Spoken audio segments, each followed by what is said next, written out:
Hola, ¿qué tal? Ahora vamos a continuar con el siguiente tema, que es sistema muscular. Ahorita platicaremos nada más acerca de unas generalidades del sistema muscular.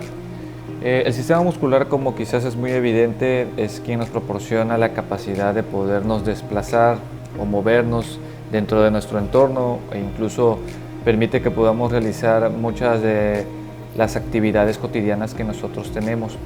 Vale la pena también mencionar que no es la única función del sistema muscular, sino que también evidentemente cumple otras funciones fisiológicas para colaborar con el buen funcionamiento de otros sistemas del cuerpo. Y también tenemos que tomar en cuenta que el sistema muscular a veces lo pensamos solamente como aquel que es exclusivamente de los músculos externos, pero el sistema muscular tenemos clasificaciones específicas por los tipos de músculo que ahorita vamos a ir revisando cada uno de ellos. Las propiedades de las diferentes células del sistema muscular en general pues también son particulares y se pueden llegar a estudiar de forma separada. Aquí básicamente en este tema en particular los vamos a enfocar a la parte de un tipo de músculo en especial. Si nosotros clasificáramos los músculos generalmente, podríamos encontrar el músculo esquelético, el músculo liso y el músculo cardíaco. No es tan difícil determinar en dónde se encuentra cada uno de ellos. Ahorita iremos observando algunas generalidades de estos. Por ejemplo, lo que corresponde al músculo esquelético, que es lo que representa prácticamente los músculos que nosotros observamos, vamos a tener en cuenta que este tipo de músculo van a estar formado por fibras musculares esqueléticas y tejido conjuntivo. Normalmente van a estar rodeados de tejido conjuntivo fibroso y que van a rodear a cada capa de forma individual. Y después de eso también podríamos tener que los mismos se pueden tener fibras más grandes que los van a recubrir. La mayoría de la característica que tienen estos músculos es que la mayoría de ellos se van a insertar en dos huesos diferentes que tienen una articulación móvil entre ellos, y dependiendo del movimiento uno de los huesos va a permanecer fijo, mientras que el otro va a realizar un determinado movimiento. La conexión del músculo con el hueso más fijo se conoce como su origen, y la conexión del hueso más móvil se llama inserción. Al resto del músculo se le va a llamar cuerpo. Entonces, como vemos aquí en el ejemplo, todo lo que corresponde a la parte del músculo esquelético pues prácticamente es lo que nos rodea, y la gran mayoría de ellos los podemos mover de forma voluntaria. De ahí vamos a ver que el siguiente tipo de músculo es el músculo liso. El músculo liso también es específico, es muy diferente al músculo esquelético. Van a tener estrechas células en los extremos y solamente van a tener un solo núcleo. También se le pueden llamar a estas fibras musculares no estriadas, precisamente porque en comparación de los músculos esquelético y cardíaco, por ejemplo, no se le van a ver estrías. En cambio, los otros dos sí se observan estas pequeñas bandas que nosotros vamos a llamar estrías o bandas. Otra propiedad del músculo liso es que en el microscopio prácticamente se ve plano o se ve liso. Precisamente esa es una de las características que incluso su propio nombre nos describe. Y este tipo de músculo siempre lo vamos a caracterizar por ser completamente involuntario. ¿Y por qué involuntario? Pues es quien va a representar ciertas capas en algunas áreas, por ejemplo en el sistema gastrointestinal, en el tracto respiratorio, también en los vasos sanguíneos, ya sean venas o arterias, en algunos órganos urinarios y también en los órganos reproductivos. En todos ellos vamos a encontrar parte de lo que es músculo liso. Entonces, todo lo que corresponde a estos sistemas vamos a tener que van a encargarse ellos de realizar los movimientos. Más adelante quizás veamos cómo algunos de estos músculos funcionan para darle movimiento y fisiología a cada una de estas áreas en particular.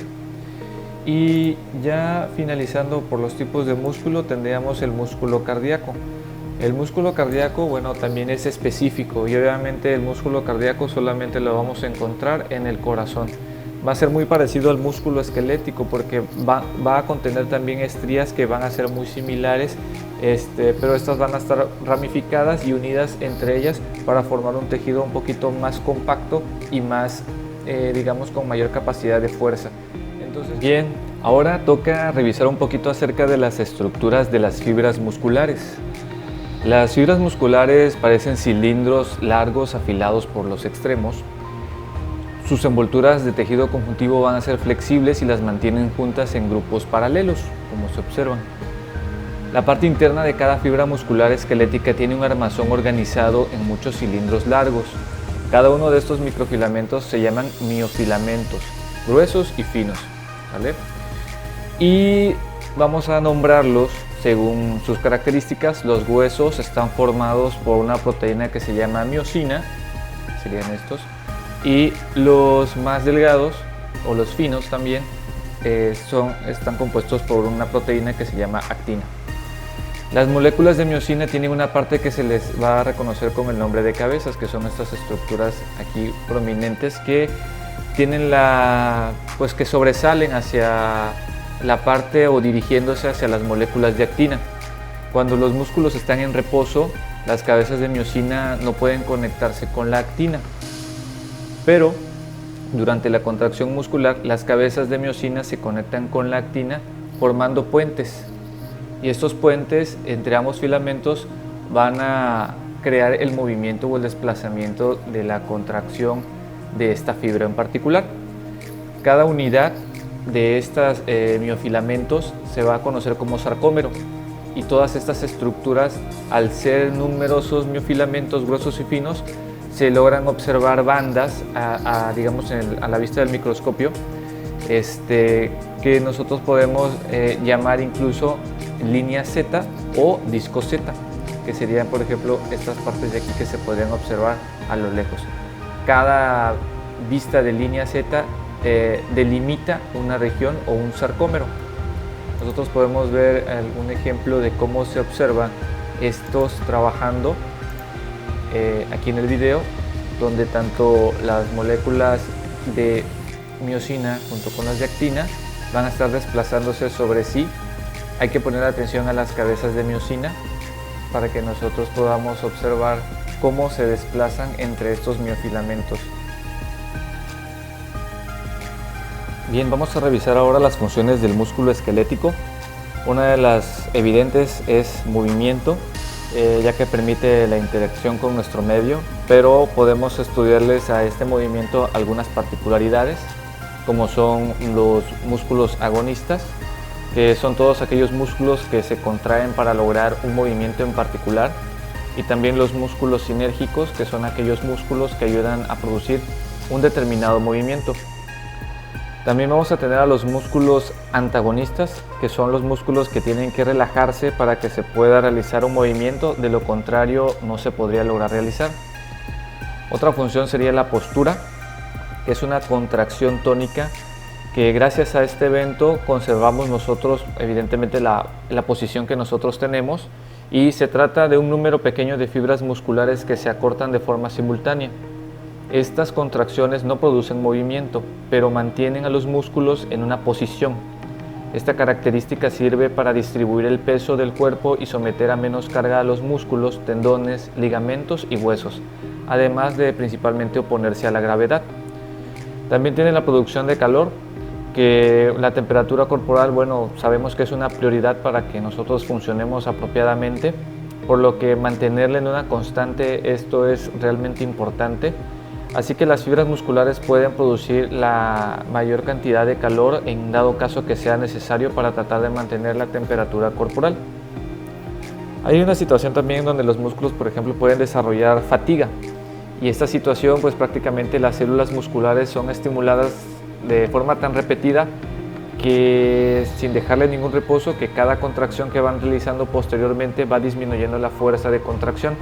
Si esto continúa, pues evidentemente el músculo va a perder la capacidad de contraerse.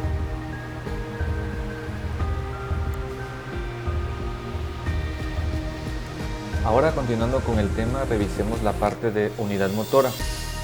Para que un músculo pueda moverse, debe recibir una señal por parte del sistema nervioso, y el nombre del nervio encargado de esto se conoce como neurona motora, y el punto de contacto entre el nervio que lleva el impulso y la fibra muscular se llama unión neuromuscular. La neurona motora libera una sustancia química especial llamada neurotransmisor, y el tipo de neurotransmisor que funciona en la unión neuromuscular es la acetilcolina. Y es la liberación de acetilcolina en la unión neuromuscular la que activa los procesos en la fibra muscular de contracción, al conjunto de la neurona motora y las células musculares inervadas por la misma se conoce como unidad motora. Ahora vamos a revisar los tipos de contracción del músculo esquelético. Vamos a tener un tipo de contracción que se llama contracción isométrica. Esta contracción isométrica se trata de un aumento de la tensión del músculo sin que se modifique la longitud, o sea, prácticamente sobre la misma posición el músculo puede aumentar su tensión. A este tipo de contracción se le va a llamar isométrico. Y vamos a tener otro tipo de contracción que es la isotónica. En la isotónica es cuando el músculo cambia de longitud, se hace más corto, acercando la parte de la inserción con la de origen. Podríamos decir que hay la misma tensión, pero se modifica la longitud del músculo. En base a ese concepto nosotros podemos subclasificar las contracciones en contracción excéntrica, que es donde el músculo se va a alargar, pero sigue generando esfuerzo, y la contracción concéntrica, que es donde el músculo se va a cortar. Entonces es como el alargar y el disminuir el músculo. Excéntrica, el músculo se alarga generando esfuerzo, y la concéntrica, el músculo se acorta y evidentemente se va haciendo menos largo o se vuelve estrecho.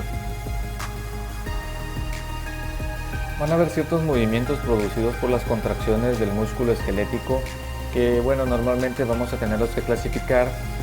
Por ejemplo, vamos a tener movimientos angulares, que van a ser movimientos que disminuyen o amplían el ángulo formado por dos huesos y su articulación.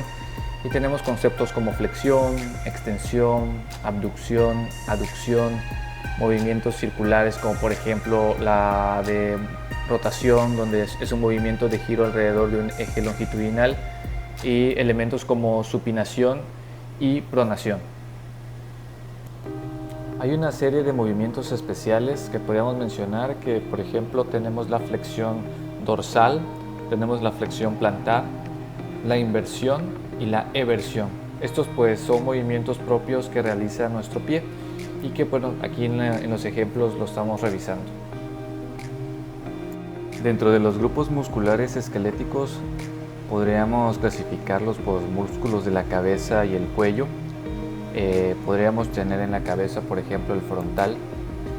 El frontal es un músculo que puede elevar la ceja, se inserta en la piel de la ceja y tiene origen en la región occipital. Podríamos tener también el músculo orbicular de los párpados. Este músculo orbicular de los párpados va a colaborar con el cierre del ojo.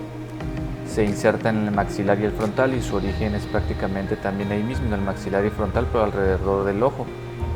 Vamos a tener también el orbicular de los labios, que este es el que se va a encargar de juntar los labios.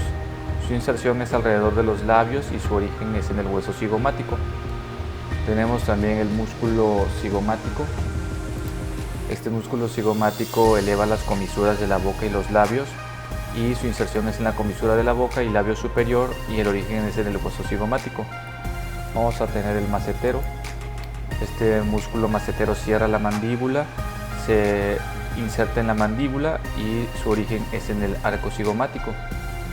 Girando un poco la cabeza y viéndola del lado lateral, vamos a tener al músculo temporal, que colabora con el cierre de la mandíbula también.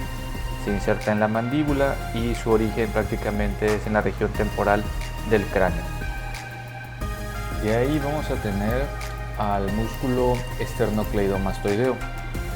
Este músculo esternocleidomastoideo es el que se encarga de rotar y extiende la cabeza y el cuello.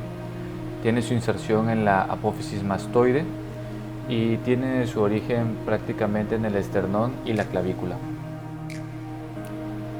El otro músculo es el trapecio. El trapecio extiende la cabeza y el cuello y mueve y estabiliza la escápula. Vamos a tener que este músculo, su inserción es en la escápula y el origen es en el cráneo y vértebras superiores. Ahora vamos a continuar con los músculos que mueven las extremidades superiores. En general podríamos decir al pectoral mayor, que flexiona y contribuye a la aducción del brazo. Tiene su punto de inserción en el húmero y el origen en el esternón, la clavícula y los cartílagos costales superiores. El otro músculo que está en la parte posterior sería el dorsal ancho.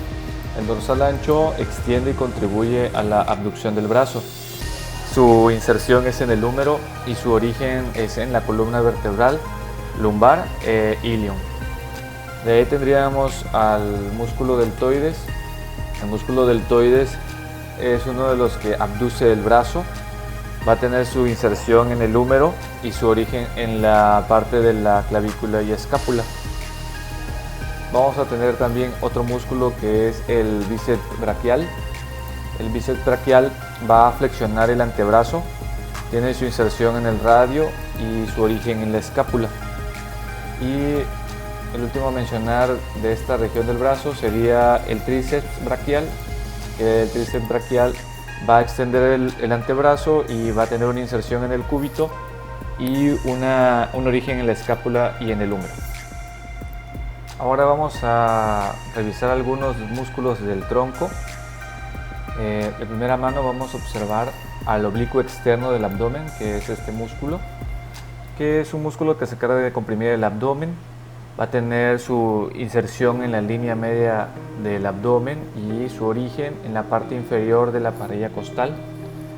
Para ver los siguientes músculos tenemos que quitar esta parte superior del oblicuo.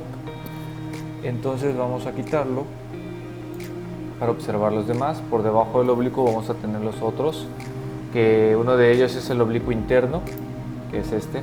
Este oblicuo interno va a comprimir también el abdomen, también va a tener una inserción en la línea media del abdomen y un origen a nivel de la pelvis. Vamos a ver también al transverso. Este músculo transverso del abdomen va a comprimir también el abdomen y también va a tener su inserción en la línea media del abdomen y el origen en las costillas, vértebras y pelvis. Y vamos a tener al recto del abdomen. Este recto del abdomen colabora flexionando el tronco y bueno, su inserción está en la parte inferior de la parilla costal y su origen en el pubis. Ahora revisaremos algunos músculos que se encargan de mover las extremidades inferiores de forma general. Iniciaríamos con el psoas ilíaco. El psoas ilíaco flexiona el muslo del tronco, va a tener su inserción en el fémur y su origen en el ilion y las vértebras. Otro músculo que se encarga de movilizar el miembro inferior sería el sartorio. El sartorio flexiona el muslo y rota la pierna. Va a tener su inserción en la tibia y su origen en el ilion. Y de ahí vamos a tener al glúteo mayor, que el glúteo mayor va a encargarse específicamente de extender el muslo. Va a tener su inserción en el fémur y su origen es en el ilion, sacro y coxis. Bien, continuando con los músculos del miembro inferior, los vamos a dividir en ciertos grupos. Este grupo que vamos a mencionar es el grupo aductor. Evidentemente el grupo aductor es por la función que tiene. Uno de ellos es este músculo, que es el aductor mediano. Este aductor mediano se encarga de aducir el muslo. Va a tener su origen en el pubis y su inserción es en el fémur. De ahí vamos a tener el recto interno, que está por aquí en la parte más medial, que también se le puede conocer como grácil. Este también va a ayudar o colabora con la aducción del muslo. Va a tener su inserción en la tibia y su origen en el pubis. Después vamos a tener el pectíneo, que es uno que está en medio más medial de los dos, y que el pectíneo también colabora con la aducción del muslo, y aparte de eso también tiene su inserción en el fémur y su origen en el pubis. Bien, otro grupo de músculos del miembro inferior serían los del grupo del hueco pélvico, que ellos finalmente como que la función relevante es la flexión de la pierna.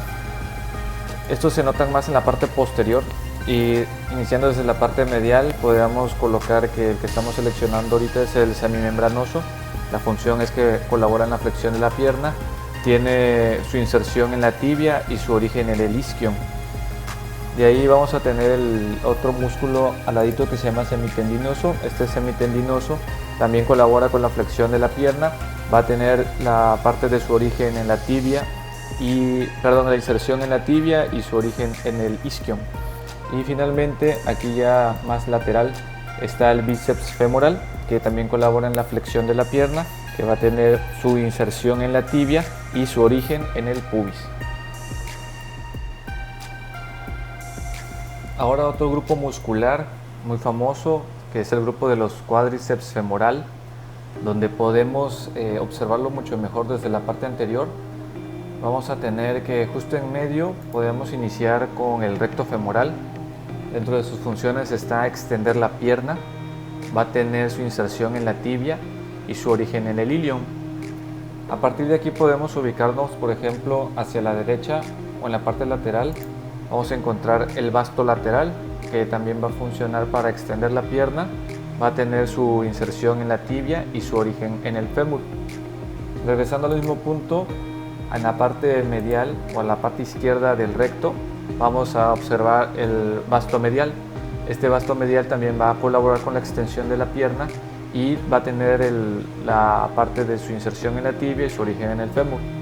Y para observar el último vasto, que es el vasto intermedio, tenemos que quitar o disecar aquí la parte del recto femoral para que podamos observarlo, ya que se encuentra por debajo de este. Entonces, al quitarlo, nos va a quedar descubierto este músculo, y este músculo es el que corresponde al vasto intermedio, que también colabora con la extensión de la pierna. Vamos a tener que su inserción es en la tibia y su origen en el fémur. Bien, otro grupo de la parte muscular del miembro inferior es el grupo peroneo. Vamos a empezar con la parte del peroneo largo. Es un músculo bastante lateral, localizado en esta parte. Este promueve la eversión y flexión plantar del pie y tiene la parte de su inserción en los huesos del tarso y metatarsianos y su origen en la tibia y el peroné. Otro músculo de esta misma sección sería el peroneo corto. Para observarlo tengo que quitar mejor la primera etapa del peroneo largo para que lo podamos observar un poquito mejor. Es este peroneo corto también colabora con la parte de la eversión y flexión plantar del pie. También va a tener su inserción en los huesos del tarso y metatarsianos y su origen va a ser la tibia y el peroné. Y el tercer peroneo es un músculo bien chiquitito, también lateral y que está por debajo de este peroneo corto. Vamos a quitarlo también, a disecarlo, y es esta porción que se observa aquí. Este es el tercer peroneo y también colabora con las mismas funciones de eversión y flexión plantar del pie. También va a tener su punto de inserción en los huesos del tarso y metatarsianos y su origen en la tibia y el peroné. Bien, ahora otros músculos que colaboran en este grupo peroneo es el tibial anterior. El tibial anterior, como su nombre nos los comenta, pues se encuentra en una porción anterior. El tibial anterior pues colabora con la flexión dorsal del tobillo y va a tener su inserción en los metatarsianos y su origen en la tibia. En la parte posterior vamos a observar los músculos conocidos como gastrocnemio. Estos músculos van a colaborar con la flexión plantar del tobillo, van a tener su inserción en la parte del calcáneo y van a tener su origen en el fémur. Y aún de forma lateral a este mismo vamos a encontrar lo que es el sóleo. El sóleo va a permitir una flexión plantar del tobillo también, va a tener una inserción en el calcáneo y su origen está en la tibia y el peroné. Estos serían los músculos del grupo peroneo. Bien, los músculos también pueden dividirse o clasificarse según la forma que tienen y se pueden denominar de la siguiente manera. Por ejemplo, los músculos planos. Los músculos planos van a tener como característica que tienen fibras paralelas y que a menudo tienen una aponeurosis, que es una pequeña capa que los va a recubrir en la parte superior. Algunos ejemplos de este pues es el oblicuo externo del abdomen, que tiene características de ser plano y ancho. Otro podría ser quizás el sartorio, que va a tener que es un músculo plano y estrecho con fibras paralelas. Dentro de la parte de los músculos penniformes, estos se conocen así porque pareciera que tuvieran o fueran semejantes a plumas en cuanto a la disposición de sus fascículos. Puede ser o se pueden clasificar en unipeniformes, bipeniformes o multipeniformes.